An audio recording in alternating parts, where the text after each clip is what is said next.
to have Julia Bader, who is an associate professor in the Department of Political Science at the University of Amsterdam. Before joining the university in July 2012, she worked as a research fellow at the German Development Institute in Bonn. She holds an MA in Politics and Management from Constance University and a PhD in Political Science from Heidelberg University. Julia's research focuses on China's foreign relations, regime transition and autocratic stability, international relations and foreign policy, development assistance, and human rights. She is the author of the monograph, China's Foreign Relations and the Survival of Autocracies, which has been published with Routledge. Her work has appeared in academic journals such as International Studies Quarterly, European Journal of Political Research, Journal of Peace Research, Foreign Policy Analysis, Democratization, International Studies Review, Contemporary Politics, and in several collective book projects. Her research on the Chinese Communist Party's International Department has been featured in The Economist and in South China Morning Post. She has been interviewed for the VPRO's Tegenight Future Shock podcast in Dutch. Thank you. And today, Julia will be talking about Chinese sharp power. Over to you, Julia. Thank you. Thank you so much for inviting me. I assume you can see the slides and can hear me well. If not, if anything goes wrong, just give a signal. Thanks for inviting me. So I was asked to talk about Chinese sharp power, and I assume that you approached me because of my work on the Chinese Communist Party's international networks. So what I want to present today is some research that I've done together with a former colleague and co-author, Christine Hakenes. And it's a collection, it draws on several pieces that we are, several publications on the Communist Party's International Department. So maybe to start with, I assume not everybody is familiar with the International Department of the Chinese Communist Party. It was previously called the International Liaison Office. And this is not a new thing. It's actually a very old element. So it's a traditional element of Leninist party organizations. It has been active since the 1950s. But throughout the history, at some point it was less important, and it has been revitalized by Xi Jinping in recent years. So this international department is a party organ that is relatively high ranked. It is functioning directly under the Central Committee of the CCP, and it is tasked to organize and coordinate the external relations of the Chinese Communist Party. So if I talk about the Chinese Communist Party, I usually say CCP. So it is organizing high-level exchanges with other parties, and in the past that have been predominantly socialist parties, but as you will see later, that has changed a lot during the past few years. And it organizes all kind of exchanges with parties, but also with other elites and business elites.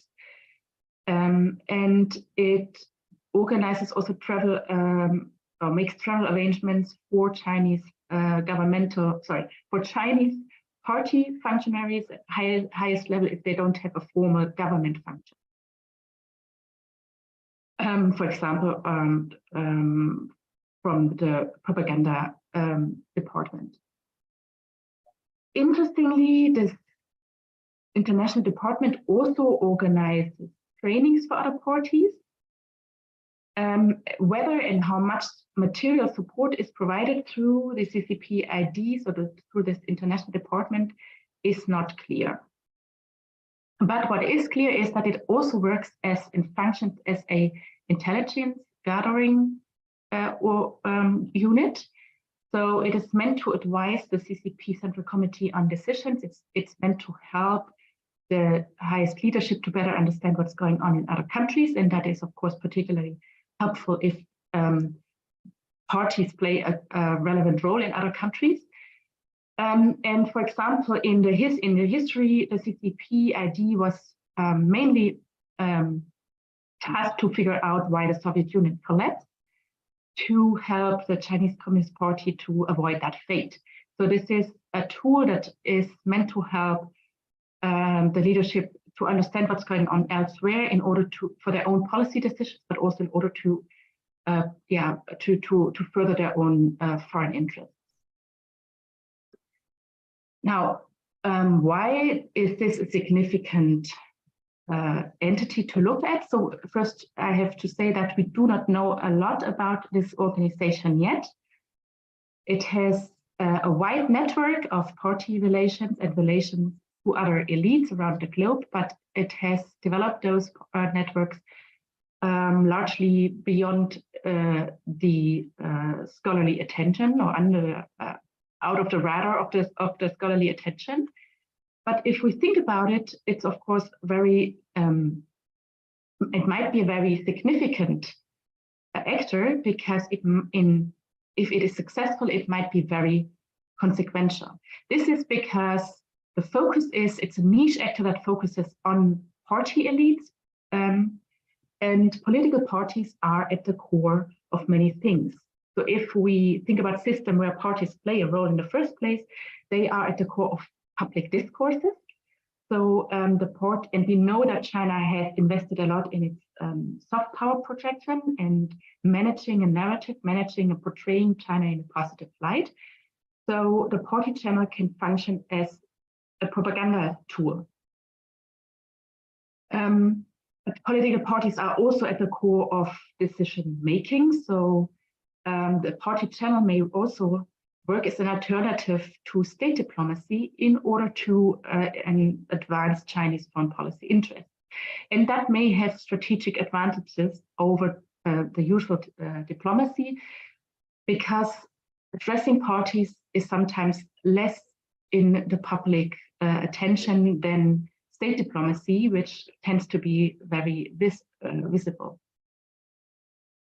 And then finally, we can also think of this tool as a party network, as a channel for authoritarian leaders to exchange and to learn from each other, or authoritarian parties to learn and exchange from each other.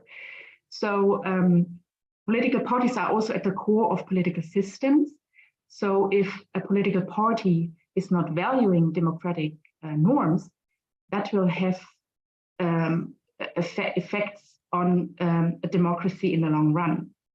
And so but the party channel can also work as an instrument of authoritarian learning, and I will show you later that this is actually also one of the aims of this exchange. So in some cases, it might be a very potentially very consequential channel, but it's hard to actually pin down the effects. So this is a disclaimer already at the beginning. Now, what kind of analytical lens should we take on? So I have to say that we can approach this actor from various perspectives, and there are various discussions, and in none of these discussions the CCP ID has played a dominant role yet. So there's of course a lot of literature about China's foreign relations and China's foreign policy, but in this international relations literature, usually the focus is on state diplomacy, and the party is of course acknowledged as an important policy maker, but not so much as an implementing agency. So it has not received a lot of attention there. Then we have the soft power, this debate, where I just mentioned that China has been investing a lot in its soft power instruments, in its public diplomacy. So think of Confucianist institutes, for example. But again, in this field of literature, the CCP ID again hasn't received a lot of attention. And I think this is because it is a very niche actor. It's specialized in, if you want, public diplomacy, but targeted at elites. And then, of course, there is, what I would like to say about the soft power thing, or image management dimension, what we see is that it actually plays a role in portraying China in a specific light, in promoting perspective on China abroad. But what we also see is that it is also channeling back to the Chinese audience perspectives and potential praise from abroad. So it's also playing a key, having a key link between the external and the internal dimension of public diplomacy in the Chinese case. And then finally, there's the soft power debate or influence operations debate. I heard that you talked to Chris Walker. But in the Chinese case, very often the United Front organizations are in the focus of that debate. So the United Front, that the CCP ID is not officially part of the United Front structure. There's a separate department which coordinates United Front organizations. So again, this CCP ID has not been received a lot of attention in this debate. So what we find in our research is that CCP ID is doing all these things at different points in time and with different actors, but not all everything at the same time. And so that makes it also sometimes very difficult to actually categorize or decide for one analytical lens or the other, because it can it can be seen from these different angles at the same time. And in the later talk, I will give you a few examples how we can see that. So what I'd like to do here is I first want to show you a bit the patterns of these networks, and then I also want to show you how the CCP ID works as a public diplomacy instrument or an image management instrument. So the CCP ID is not well studied yet, but it is interesting because that's an interesting fact, because it has one of the best maintained homepages of all Chinese government organizations and official organizations. And what we did is we took all information that we could get from the web presentation of this organization and tried to analyze that, tried to systematize what they actually post about themselves. And so this is to say, the CCP ID has this homepage where it posts its encounters and its relationships to other parties. So this is an example of a post that you might find on this homepage. So here, representative of the German Social Democratic Party visited China, and usually we see a photo of a handshake, then we get a little bit of description of what happened there, who met whom, when, and sometimes there's also a discussion or a description of what was discussed. But there are also other posts, for example, when other leaders sent letters to congratulate Xi Jinping for his remaining in or getting into the chairman position and remaining there. So there are all kinds of posts, and in our first analysis, we really looked at party-to-party engagement. So we also disregarded other actors a little bit, but I will say a few words about these other counterparts in a minute.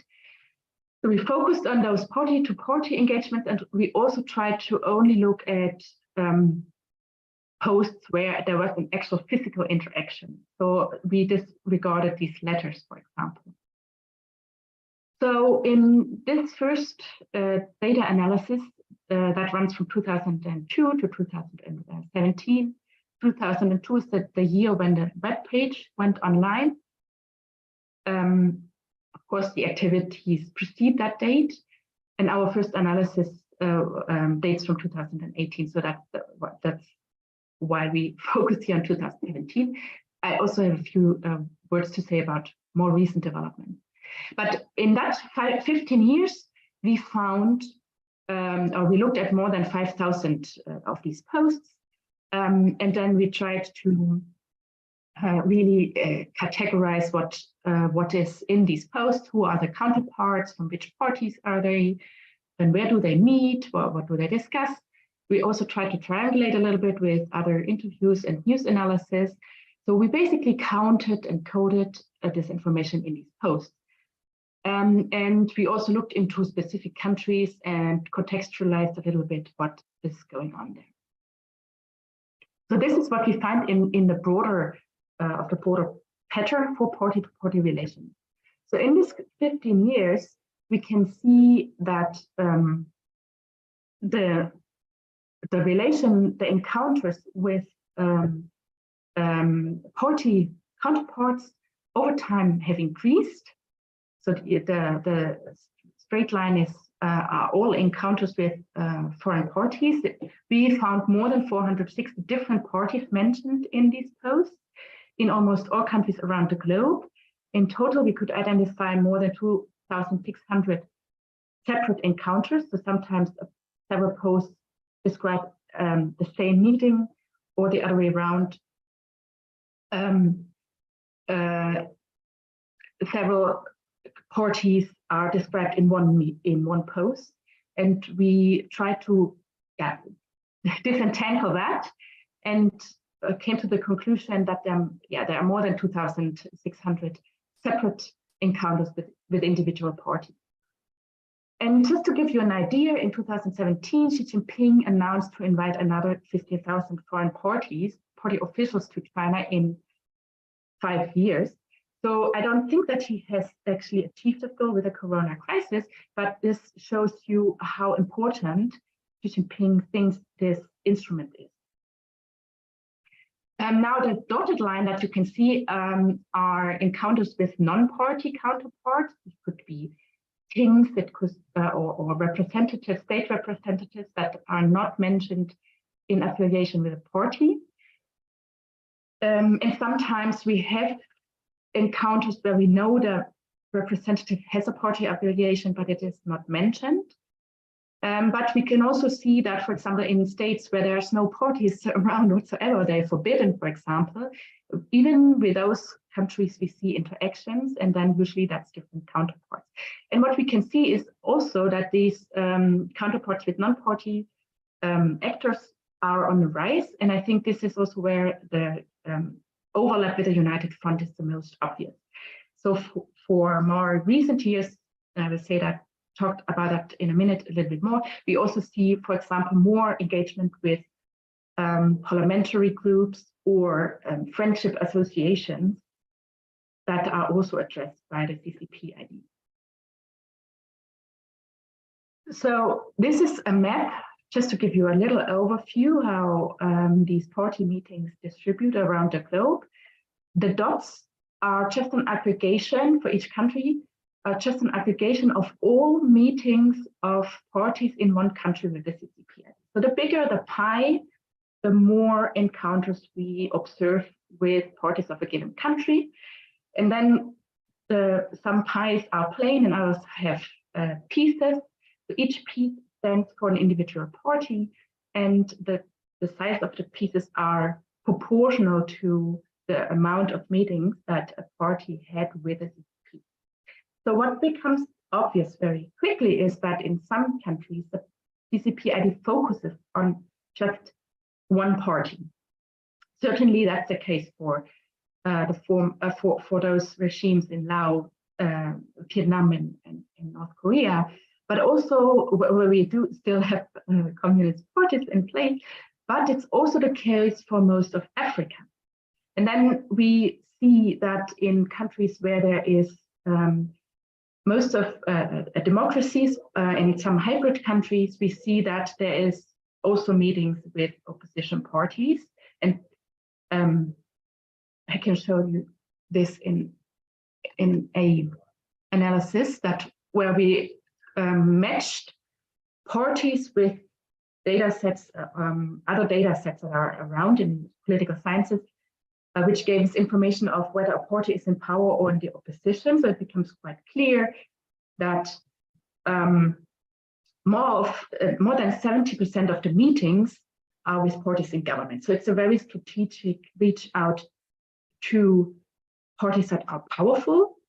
And then these opposition contacts are really only taking place in democratic countries or in countries with hybrid regimes and not in Africa.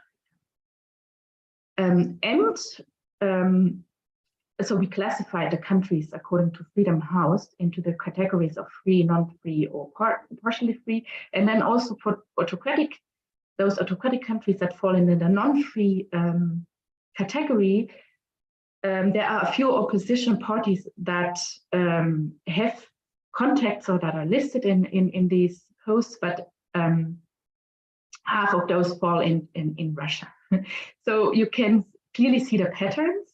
So there's a very clear focus on parties in power, and in democracies where there is a realistic chance that opposition parties may gain power at some point, or they have been in power in the past, and then they fall into the opposition. This is where the CCP ID tries to have stable contacts with parties of all different colors. So as a few words about the CCP ID versus the United Front organizations. So I just talked about or focused in these last few slides on party-to-party relationships, but as I said earlier, we also observe relations to non-party organizations that we would think are more the targets of United Front players. And as I already said, the CCP ID officially does not fall under this framework of the United Front Department, but to me it seems obvious that they also pursue a United Front agenda because they are part of the party, and the United Front is about promoting the party's interests.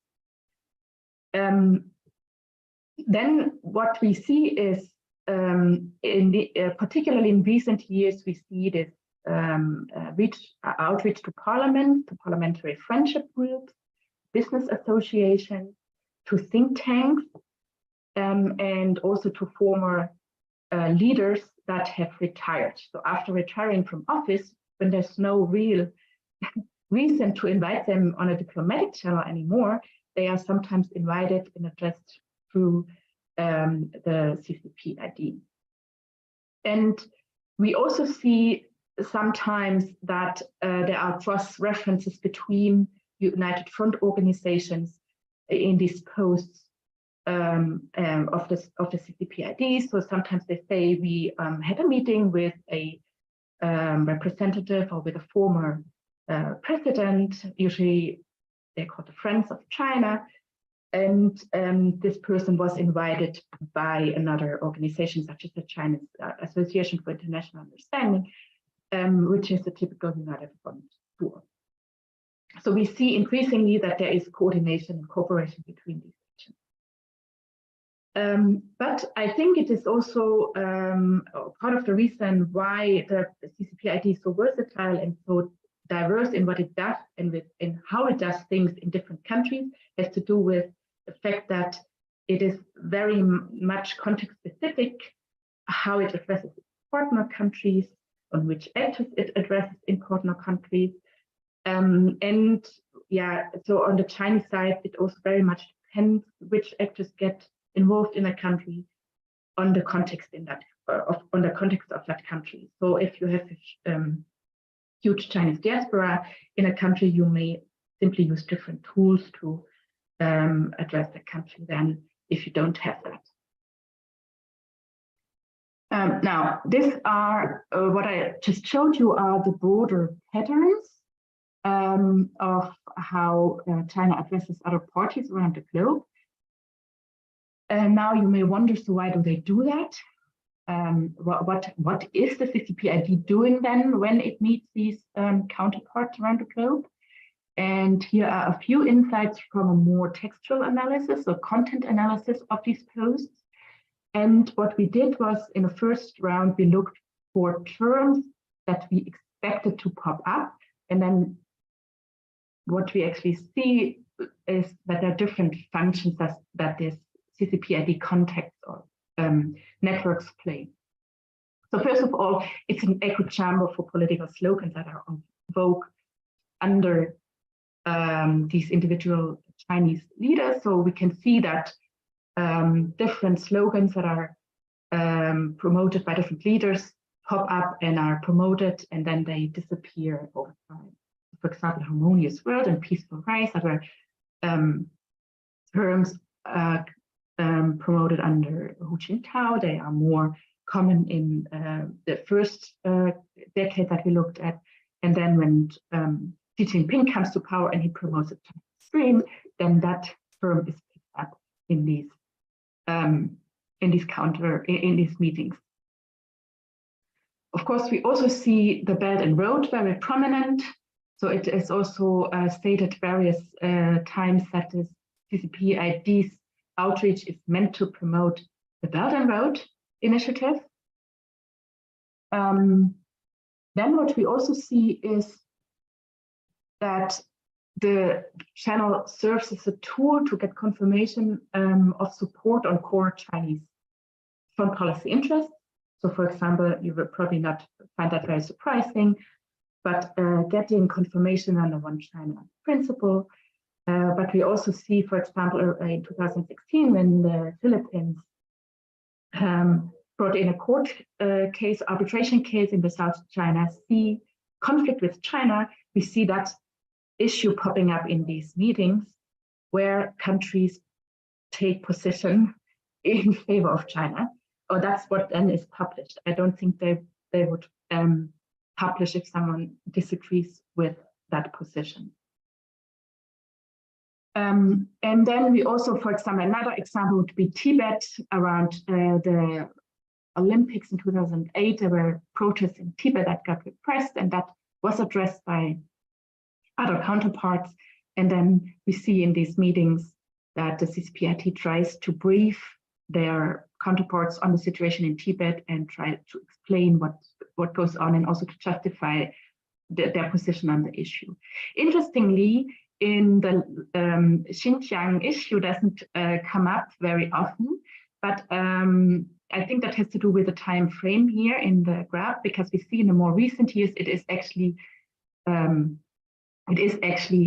very prominent issue, and here is the example. So when you think about image management and portraying China in positive light, so here we see two examples from very recent years. On the left-hand side, you see a group of party visitors that gets invited to the Xinjiang region, is toured around there, has a conference there, but is also toured through this market. And then later, the visitors, predominantly from Islamic countries, are cited, quoted, saying they could eyewitness the harmonious ethnic relations in Xinjiang region. So here we see this is a tool to make others speak in favor of China and to kind of be used as a megaphone for Chinese positions, and they entice to do that by being shown around. And apparently the idea is to use those foreigners as a group that is more credible than if the Chinese government would say that themselves. But that's something that is where we see how Xinjiang plays out here very prominently. And later, you also find these quotes from foreigners in Chinese newspapers, where that is then channeled back to the Chinese audience. So that's what I mean as an internal link of public diplomacy. So literature also agrees that in the Chinese case, public diplomacy is as much directed at the domestic audience to justify the Chinese government's or the Chinese Communist Party's rule, as it is targeted towards the outside to promote Chinese foreign policy position. The other example of image management comes from the Corona pandemic, where here the CCP ID posts the handover of medical equipment to parties in Cyprus rather than to a government organization. And probably they also gave it to government organizations, but in addition, they also gave it to parties and used that channel to amplify their good intentions and to show that they are, benign partner that tries to help out and try to mitigate this negative image that China got when the corona pandemic broke out. Finally, when we think about the party channel as a channel of organizational learning and diffusion of authoritarianism or authoritarian ruling practices, we also looked at terms like policy learning and keywords that would reflect exchange of organizational techniques. And what we see is that also increases a lot over time. So, and also the context in which those terms appear change over time. So the first thing to observe here is that in the past, the CCP also emphasized a lot that it was interested to learn from others. So, for example, we would see claims that they tried to look at Nordic countries to study the welfare state, or to Cuba or Singapore to learn from the experience in socialist revolution and party construction. But over time, we see a different way how these terms pop up, and we see a decrease in interest of the Chinese side to learn from others, and more emphasis of offering others to learn from China, and also other counterparts raise more or bring up the interest in learning from China. So the CCP would usually, or the CCP ID in this post would usually emphasize that there is need or the opportunity to share experiences, and they become increasingly more concise. In the past, that was more in the context of the Chinese have tremendously have made a tremendous progress in poverty eradication, for example, and now. And that was admirable, or there might be lessons to learn from that. And that what we see now is that the CCP ID is emphasizing party building and governance lessons. So that becomes really more, I think, relevant and for authoritarian party structures and for organizational tools to how to build up your party organization. Sometimes, for example, also they mention, I don't know what the code word is concisely right now, but they mentioned the relationship between citizens and the state, and that is a code word for how public opinion is managed, basically. So we also see more and more of these trainings taking place. In Africa, the CCP ID is also engaged in building party schools. And yeah, we see not only in the CCP ID, but also in the CCP ID, this offer to exchange and teach others who are willing to learn from China the Chinese model.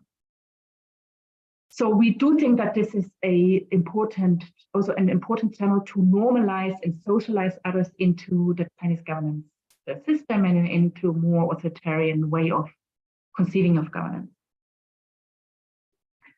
So to conclude, I'd say what we see is these party-to-party relations are systematic and goal-oriented, so they try to target a specific audience, and of course there is an attempt to widen the network, to institutionalize the network to other parties, but it's still very goal-oriented.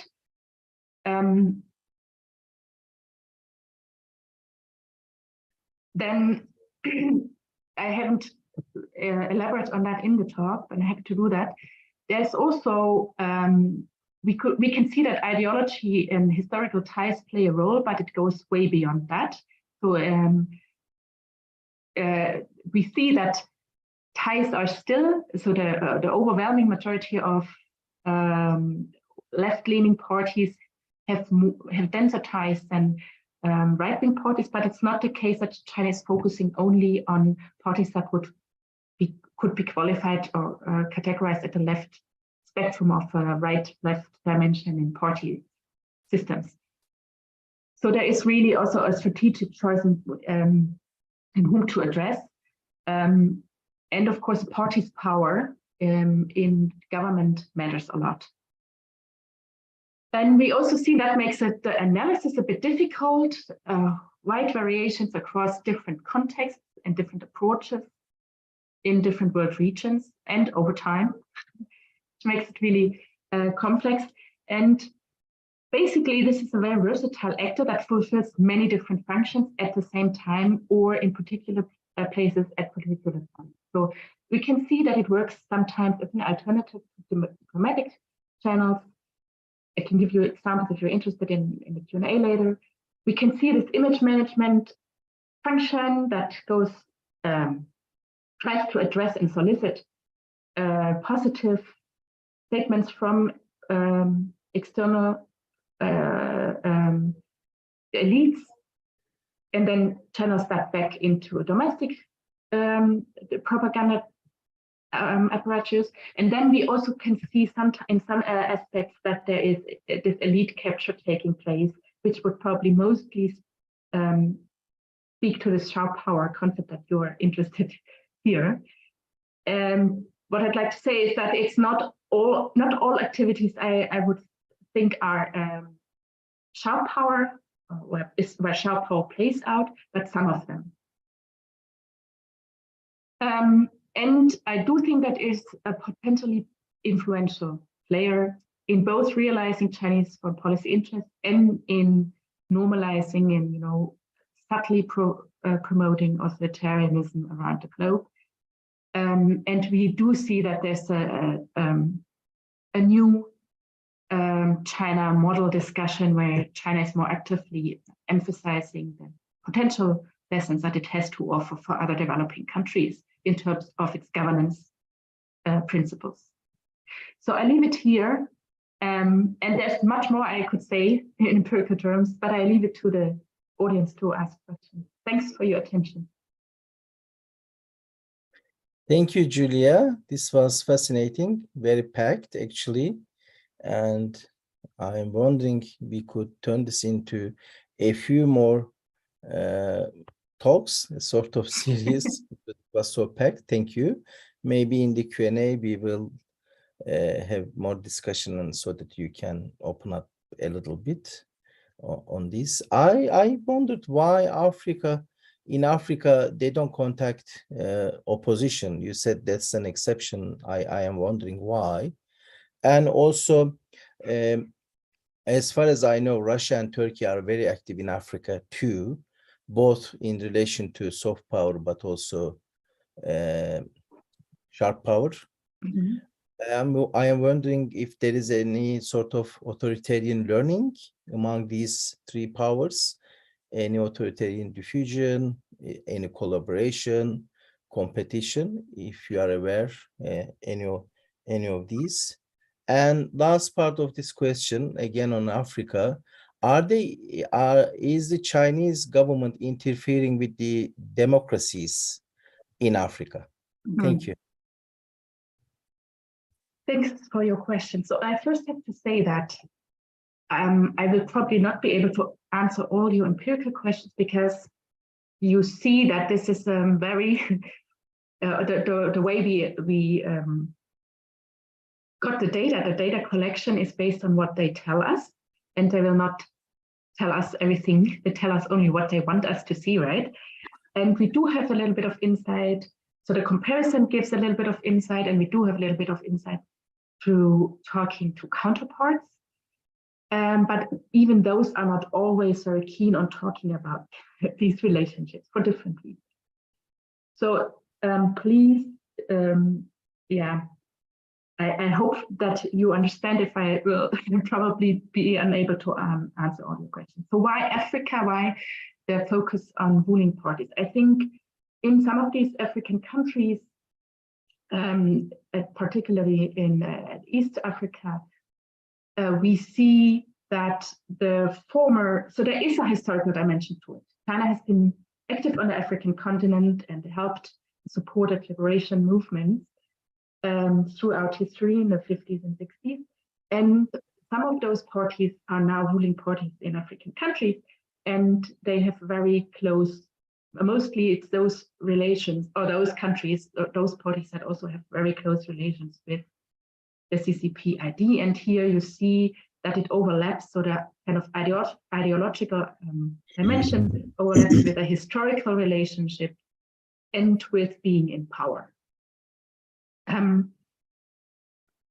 So I would also say, generally speaking, for example, we can use the example of South Africa, where we see that the most contacts are with the ANC, but there are also some contacts with smaller parties. But what we found, so we also have a paper on, we have a paper that's not yet a paper, it's not yet published, but we tried to work in Africa, where we really looked into which parties are addressed in Africa and why. And it was a lot of work because the landscape of parties changes a lot in Africa. And sometimes there are many parties that we don't even know of. So a government can have 20 parties.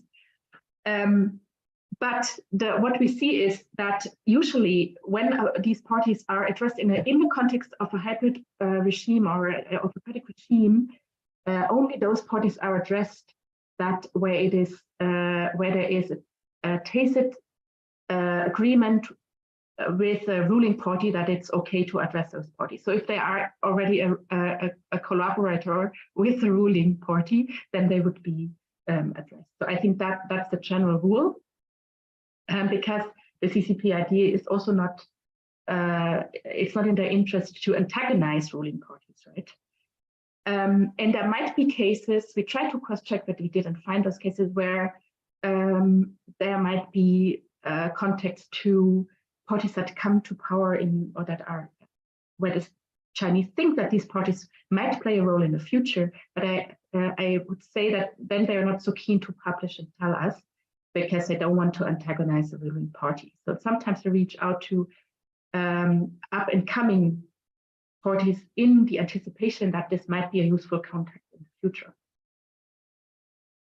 And another example would be Myanmar, where we saw very much focus on the military junta.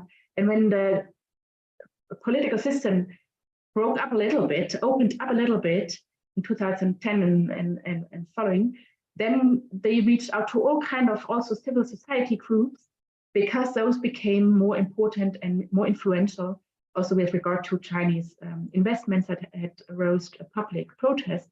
So then those actors got addressed and approached, and that was also published. And before that, I think there were attempts to address Aung San Suu Kyi, for example, to get her agreement to form to collaborate with the military government in order to give this regime a more civilian face, but that was not published because it was not in the interest to publish that. Now, Russia and Turkey in Africa, I have to say that I don't know to what extent they collude or collaborate on how they address these elites in Africa. I am not so familiar with what Turkey and Russia are doing in Africa, I think. So I don't think I can give you a good answer to this question. Yeah, no problems. Thank you, Julia. You can stop sharing your screen. Yeah. Fan? Yes, thanks, Isa. Thanks, Julia, for the wonderful presentation. And I'd like to get a little bit clarification in terms of the research method that you're using, especially the methodology.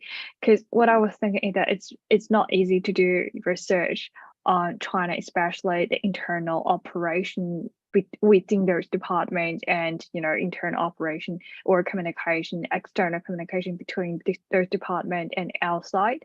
So I was wondering, like, you kind of briefly mentioned the idea of triangulation of those sources.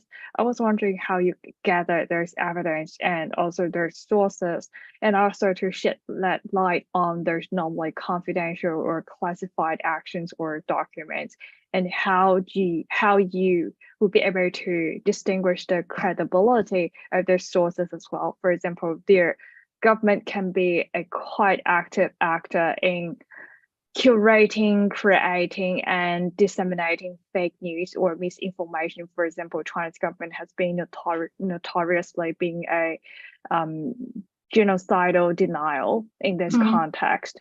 So, and also another thing is about the translation of those documents as well, and if there is any kind of glitch between Chinese version of documents and also the English version of documents, and how you'll be able to encounter, how you'll be able to, you know, mitigate those kind of methodological difficulties. Thanks, Julia.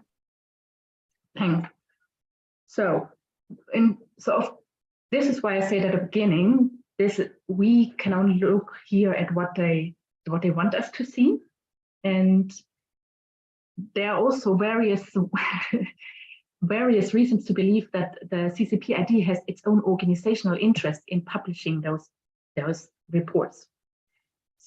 So this is why I try to be very open about the source of this research, and this is really one of the first researchers. I mean, there was David Chamberlain, who looked at the CCP ID in 2007, and after that there was not so much academic attention on that actor. So this was really making use of the fact that they actually publish what they're doing, with a very big disclaimer: we should take these things with a grain of salt, and we take the information that they give us, and we look at the information that they tell us. Now, there are still a few ways of triangulation. So, for example, what we did was we looked into cases where we would expect that more meetings would take place that are not published, and looked into newspapers of these countries to see whether we find other sources that publish about engagement or interaction. And it turned out that that didn't lead to us to believe that a lot more was taking place. My co-author had also interviews with some people from the international department, but we tend not to make that a prominent aspect because we don't want to we want to protect those sources, and some of these desks are not that big, so we don't want to be too open about that.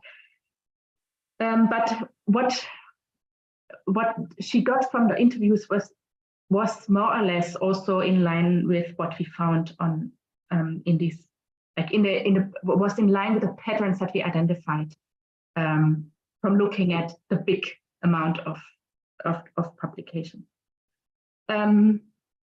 Disinformation and translation issues. We got a native speaker comparing Chinese publications with English ones, and we look at the English ones because it's easier for us. But the native speaker came to the conclusion that there was more or less literal translation, and sometimes the English ones were a little bit more extensive than the Chinese ones. Misinformation and fake news. So I think what we still need to do and need to do more is talking to the other side. And there's also some indications that what these counterparts think they're doing does not always stroke with what the CCP ID thinks they are doing. So, for example, in the case of Iceland, there was this controversy because it became public that such a meeting had taken place in the Icelandic side. So that meeting was published as a discussion or a meeting where the thoughts of Xi Jinping were discussed, and indeed there was a photo taken with Icelandic members of Icelandic parties with Xi Jinping's book. But the Icelandic side said this was just a courtesy talk, and we talked about the weather. So I think the interpretations of what's going on might differ a lot. So this is what we still need to do more. But as I already said earlier, it's not always that easy, because not all, particularly in Europe, it's not always the parties do not always want to talk about their links to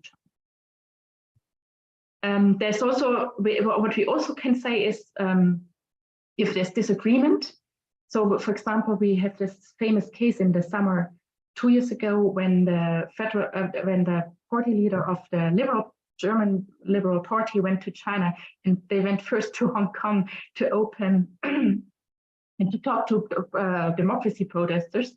And then when they came to the mainland, all their contacts got cancelled. And he had a meeting with a party representative at the CCP ID, but there was no conversation. And in the German news, that was published because he gave an interview about it. And the title of the publication was literally, I got yelled at for 3/4 of an hour, and the Chinese representative didn't even want to shake my hand at the end. And so there was great disagreement. And we know that from the interview with a Liberal party leader. But on the Chinese side, it was only mentioning that this meeting took place and full stop. So they didn't just say nothing. They said that we met the Liberal Party, but then they didn't talk about what they discussed. So my hunches or my interpretation is, if there's disagreement, then that's rather not said. But it's not that they would totally under-report that this meeting, even though it was controversial, took place. But you're right, we need more talk and conversation with the actual participants of those meetings. Thank you, Julia.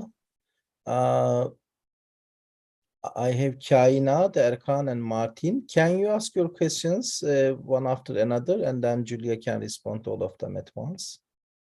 Kainat?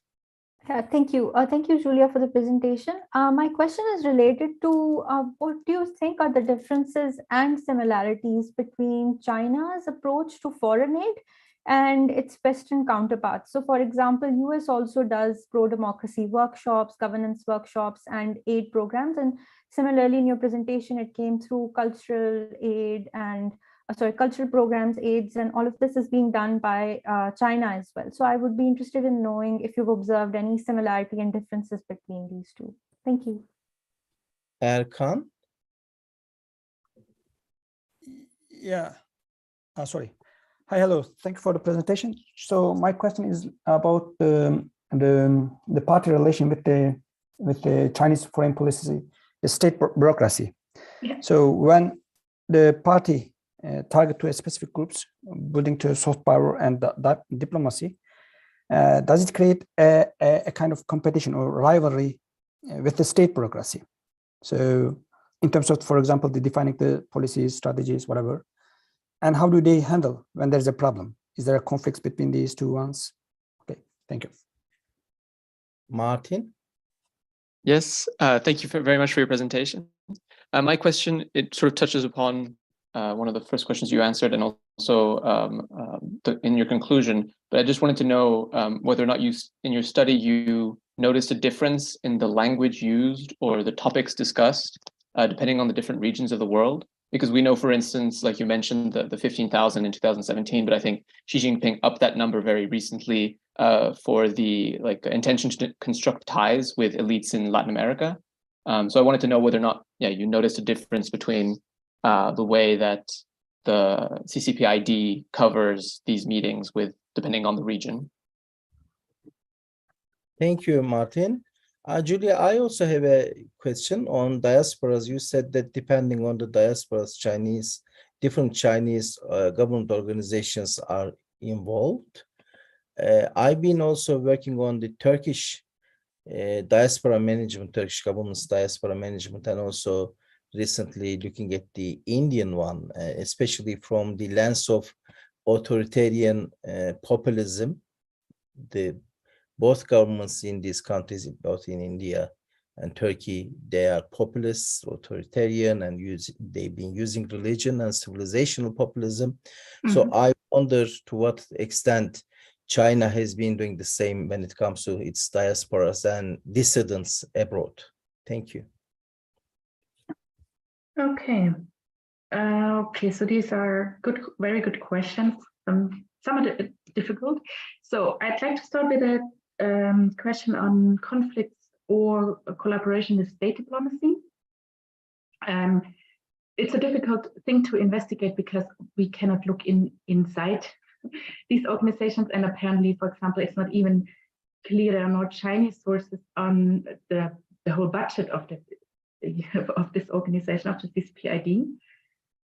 What I can tell you from our case studies is that sometimes there seems to be, so there is some kind of coordination, and sometimes the party channel replaces state diplomacy. For example, Japan is a good example to show that at times when the diplomatic channel is closed because of public opinion about this shrine and war atrocities, the leaders, the governments don't speak to each other anymore, but the party still has their contacts to different parties in Japan to keep a channel open and negotiate with Japanese leaders.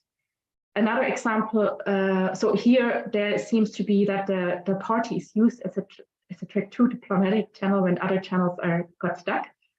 We see something similar happening after in Czech Republic, but also in Norway, when those countries had domestically raised, positions for in the Norwegian case, it was the Nobel Peace Prize, handing out the Nobel Peace Prize to the Chinese human rights lawyer.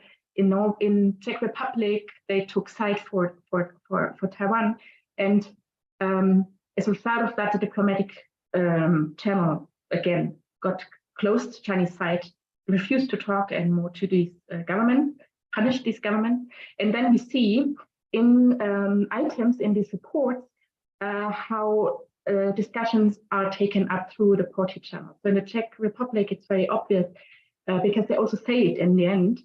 So there are various meetings and you see the power brokers that are involved that are in favor of opening up the channel again. And then we see various meetings at the party channel, and in the end, the ministries come together and they sign a joint statement. And of course, the Czech side or the Norwegian side promises that they will never do it again. And then everything is fine again. But you can see in the party channel, and afterwards they say, okay, our conversation and our relationship got back to track based on the good understanding that we have achieved together in this through this party channel. So it's relatively obvious that the CCP ID can replace and contribute to what usually would happen through the state diplomacy. Whether there's also conflict, I don't know. I cannot really tell you, because that goes beyond what we can investigate with this type of data. Another answer to the question about the different discourses or a different language that is used in different world regions. So what we see when comparing different countries is that it usually the talk that is reported has contextual aspects to it. So they address this relationship in a very contextual, idiosyncratic way. At the same time, we also see attempts to kind of institutionalize and multilateralize these talks. So in the same way as we see these regional platforms that China has invested in on the diplomatic level, so there's FOCAC, Forum for Africa-China Cooperation, CELAC has a platform with China. the Middle East, and so forth. European parties and European countries have a EU-China dialogue. So the same way that China is doing that in diplomatic terms, it has also done that for the parties. So there are also parallel structures for party meetings for different world regions to reach out to different parties from a given world region in one time. And I think that already tells us that there's also kind of a, the attempt to kind of streamline these conversations and reach out to these continents in a joint meeting. So I do think that the discourses vary country by country and region by region, but at the same time, there's also an attempt to streamline these discourses. Then there was a question about the difference between Chinese aid and Western aid, and I think one can say a lot about the differences, but that would a little bit go beyond the talk now, because this is not considered to be development cooperation from the Chinese side. The difficult thing is a little bit that it's hard to kind of compare what China is doing here with what others are doing, because we do have party-to-party programs, for example, in Western development cooperation. I think on the Chinese side, they consider trainings and elite networks and network building an aim that is also part of the Belt and Road and has been incorporated into development cooperation. But I don't think that initially they would have considered this party-to-party engagement as a development cooperation thing. So I'm happy to talk to say more about the difference between Western aid and Chinese aid, but I think it would we could maybe do this at a bilateral basis later. And then there was this question whether China addresses the diaspora and uses populist regimes, but I'm not so sure that I correctly understood the question. Could you please repeat that question, Isam? Yes, you said that different Chinese government organizations are involved depending on the size or type of Chinese diaspora abroad. So I am wondering if there are any similarities to the Indian and Turkish attempts, because these two governments have been using authoritarian populism, especially anti-Western civilizational narratives. Mm-hmm. Mobilize their loyal diaspora, and in some cases they just label the dissidents abroad as pro-Western and traitors, whatever, by using this civilizational populist rhetoric. And I am wondering if Chinese government or government organizations have been doing the same. So here's a very general answer to your question. Because I'm not only studying this party, the CCP ID, but also China in other countries more generally. And what we, of course, this discourse, anti-Western, anti-hegemonic discourse, is very prominent. And what we see, and it really, I think, is part of a defense strategy on the Chinese side. Whenever there's contestation about what's China doing somewhere else, this is brought up as a smearing campaign against China, or as someone being a tool of US hegemony and not acting in their own interest. So I observed that, for example, in Zimbabwe, where there's criticism about labor issues of Chinese investment, what the embassy then does is trying to deflect that criticism by arguing or by delegitimizing the claims of those victims by arguing that this is actually not your own claim. You have been put this in your mouth by the West, because the West is interested in getting us, the Chinese, out of Zimbabwe. And the same you can see in Myanmar when there are contestation about dam projects or other infrastructure projects. Then the NGOs that fight for that are, it's said that they are Western tools. So you see that, and it pops up in different contexts.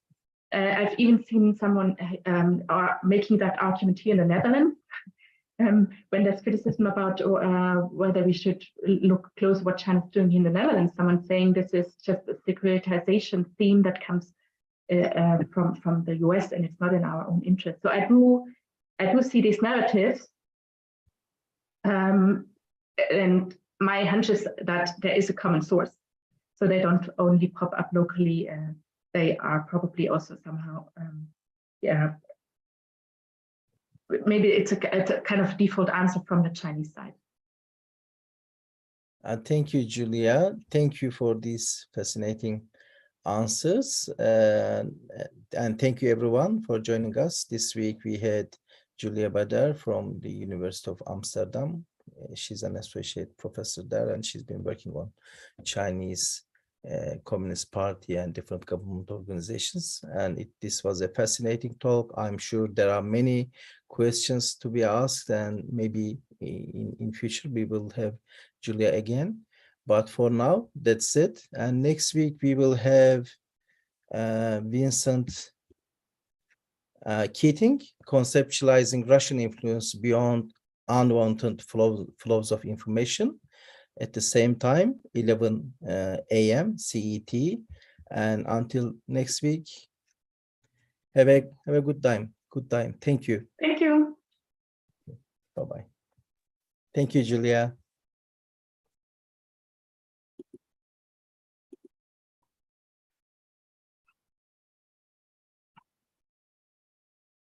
Thanks for having me. Thank you.